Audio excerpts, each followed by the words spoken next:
Programme qu'on diffusait un peu partout, y compris au Canada. À l'hôtel, j'ai allumé la télé et j'ai vu une émission sur la polygamie. Il y avait là un homme, il disait j'ai eu 8 femmes. C'était un ex-mormon. Il fut excommunié. Dans le passé, les mormons autorisaient la polygamie. Une polygamie sans limite.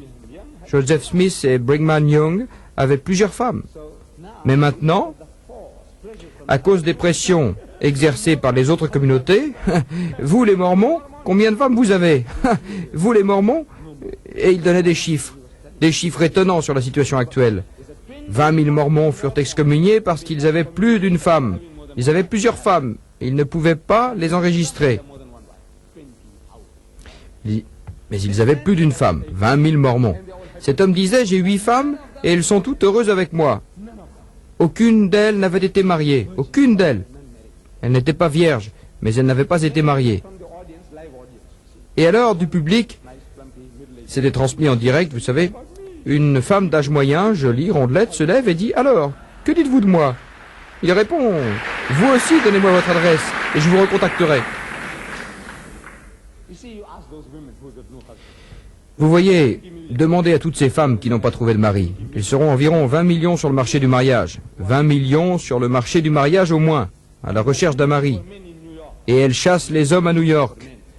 Je veux dire, elles chassent les hommes. Et les hommes deviennent timides et homosexuels.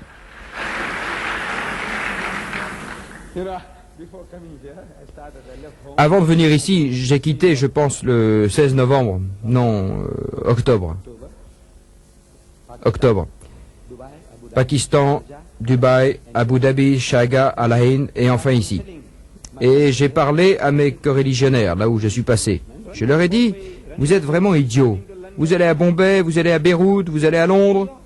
Pourquoi faire? Allez à New York. Aidez-les à résoudre leurs problèmes.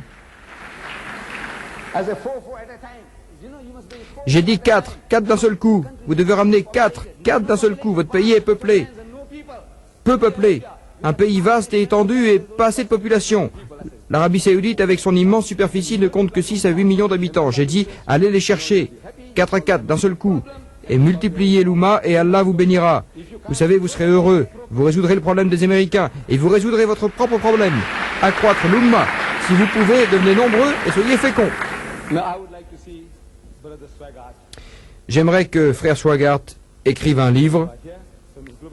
Ces frères qui sont ici, voilà le problème, un problème très grave. Vos frères et sœurs, mes frères et sœurs, ils sont tous mes frères et sœurs. Je les aime aussi et je pense à eux. Par Dieu, je pense à eux. Ils gâchent littéralement leur vie. Ils gâchent littéralement leur vie. Avez-vous lu le livre de Dr. Chimsey, La vie de la femme américaine, édité ici, dans votre pays? La vie de la femme américaine par Dr. Chimsey. La vie de la femme américaine est pareille à celle de la femme anglaise, de la femme française, de la femme allemande. Pareil.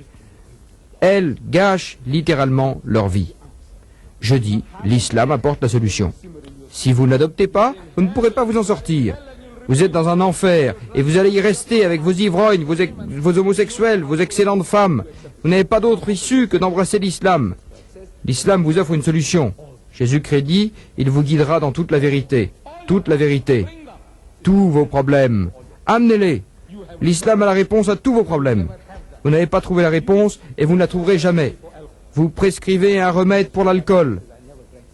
Frère Swaggart dit, je n'ai jamais bu de l'alcool. Je le crois. Il n'a jamais bu de la bière, jamais fumé, il n'a jamais bu de l'alcool. Chapeau. Dans un tel environnement, je dis, vous êtes vraiment un ange. Dans cet environnement, vous n'avez pas touché à la cigarette? Vous n'avez pas touché à la bière? Vous n'avez touché à aucune boisson alcoolisée? Je dis que vous êtes un ange. Mais la solution à votre problème, vous ne l'avez pas trouvée. Voyez, vos prédicateurs, vos prêcheurs, votre soi-disant nouvelle naissance du chrétien. C'est dans son livre, le prédicateur. Il dit que les prédicateurs, vous savez, l'alcool, à une réunion des évangélistes, des prédicateurs, des prêcheurs enragés, des campeurs de la Bible, on demanda à l'assistance, quelqu'un suggéra, écoutez, ceux parmi vous qui sont franchement opposés à l'alcool, à la consommation de l'alcool, sont priés de se lever. Personne ne se leva. Ils veulent tous boire. Savez-vous pourquoi?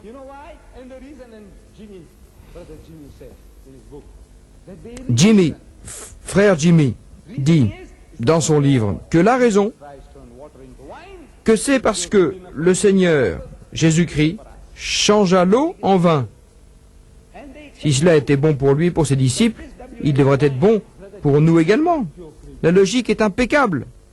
Et ils vous disent que ce vin, frère Jimmy croit que c'est simplement un jus de raisin. Je dis, frère, vous ne lisez pas comme il faut. Voyez-vous, à la fin du festin, vers la fin, quand il n'y avait plus de vin, la mère de Jésus lui demande d'aider les gens, de résoudre le problème. Vous savez, elle sait qu'il détient un pouvoir mystérieux. Il lui répond, « Femme », il parle à sa mère, « Femme, qu'ai-je à faire avec toi? Mon heure n'est pas encore venue. » Est-ce comme ça que vous appelez votre mère? Femme, ce même mot qu'il employa pour une prostituée? Il dit, « Femme, qu'ai-je à faire avec toi ?» Pour une prostituée, il emploie le mot femme. Sa mère, il appelle femme. Il ne l'a jamais appelée mère. D'après les Écritures, il ne l'a jamais appelée mère. Femme, femme. Il dit femme, je ne le crois pas. Mais c'est ce que les Écritures disent. Femme, qu'ai-je à faire avec toi? Mon heure n'est pas encore venue. Et quand enfin il se laisse convaincre, il dit, remplissez d'eau les jarres, et il change l'eau en vin. Et depuis, le vin coule comme l'eau dans la chrétienté. Mais ce vin, le vin de la Bible, ils ont passé toute la nuit à en boire. Ils disent, pourquoi as-tu gardé l'excellent vin jusqu'à présent? Pourquoi? En d'autres termes, il doit être très fort, un vin puissant. Si vous picolez, les ivrognes vous le diront, si vous picolez toute la nuit, vos sens s'émoussent. Vous avez besoin d'un alcool de plus en plus fort, un alcool de plus en plus fort pour sentir que vous buvez quelque chose. Cette personne, après avoir passé toute la nuit à boire, si vous lui donnez du jus de raisin, c'est pour lui comme de l'eau boueuse. Ainsi, quand le directeur du festin dit « Pourquoi as-tu gardé l'excellent jusqu'à présent ?», on comprend que ce vin doit être très fort et très puissant. Est-ce le même V-I-N, vin, qui fait résonner les prédicateurs? En grec, c'est le vin que Lot but quand il coucha avec ses filles. Le même vin en grec, celui que Lot but. Le même vin que Jésus obtint en changeant l'eau en vin. C'est un prétexte. La seule religion qui dit « N'y touchez pas », c'est l'islam. Vous obéissez à ce commandement d'Allah et la solution est là. Si vous obéissez, vous êtes intelligent. Votre intelligence vous sert à quelque chose maintenant. Votre prédicateur dit, à propos de prédicateur, frère Swagart dit qu'il est allé une fois à la banque. Il n'y va pas souvent, mais il est allé à une certaine banque. Le directeur de la banque lui dit, savez-vous, qui sont les plus mauvais payeurs? Il demandait cela à Jimmy. Il répond, non. Le directeur dit, ce sont les prédicateurs, les peintres et les prostituées. 3 P. P, P, P. Dit le banquier. Et Jimmy dit, c'est vrai. C'est vrai, je ne le savais pas pour les peintres et les prostituées, mais c'est vrai pour les prédicateurs. C'est son témoignage. Je dis alors, ce sont ceux-là qui ont connu une nouvelle naissance, ceux qui ont l'esprit en eux. Ils disent que l'esprit les transforme. Quand vous discutez avec eux, ils vous disent, c'est l'esprit qui nous le dit, c'est l'esprit qui nous dit qu'il communique directement avec Dieu. Dieu lui parle et lui dit, mon fils, mon fils. Dieu a parlé à mon cœur et m'a dit, dites à cet éminent monsieur. Quand vous discutez avec eux, ils vous disent, l'Esprit nous a dit ceci, l'Esprit nous a dit cela, l'Esprit est en communication directe avec Dieu. Dieu lui parle et lui dit, mon fils, alors que Dieu n'a même pas parlé à son propre fils Jésus. Il ne l'a jamais appelé fils, il a parlé de son propre fils à la 3e personne, son propre fils. Mais quand il s'agit de n'importe quel homme, de tout le monde, de tous ces gens, alors ils disent que Dieu leur parle. Vous savez, si j'avais l'occasion, je leur demanderais, dans quelle langue? Dans quelle langue Dieu vous a-t-il parlé? En anglais? Quelle langue? En hébreu? En grec? Et il vous a appelé mon fils? Il vous a dit mon fils, mon fils? Il répond, écoutez, je ne peux pas vous le dire. Dieu a dit que je ne pouvais pas le dire. Je demande, pourquoi ne peut-il pas vous le dire? Ne connaît-il pas la réponse? Ou bien n'étiez-vous pas là, la personne convenable? Pourquoi ne pouvait-il pas vous le dire? Vous me posez une question, eh bien, ou je suis ignorant, je ne peux pas vous donner une réponse, ou bien je vous dis, non, je ne peux pas vous le dire maintenant, je le ferai en sortant. Il doit y avoir une raison. Dites à monsieur Didat, m'a-t-il dit. Mais quand il s'agit de n'importe quel homme, de tout le monde, de tous ces gens, alors ils disent que Dieu leur parle.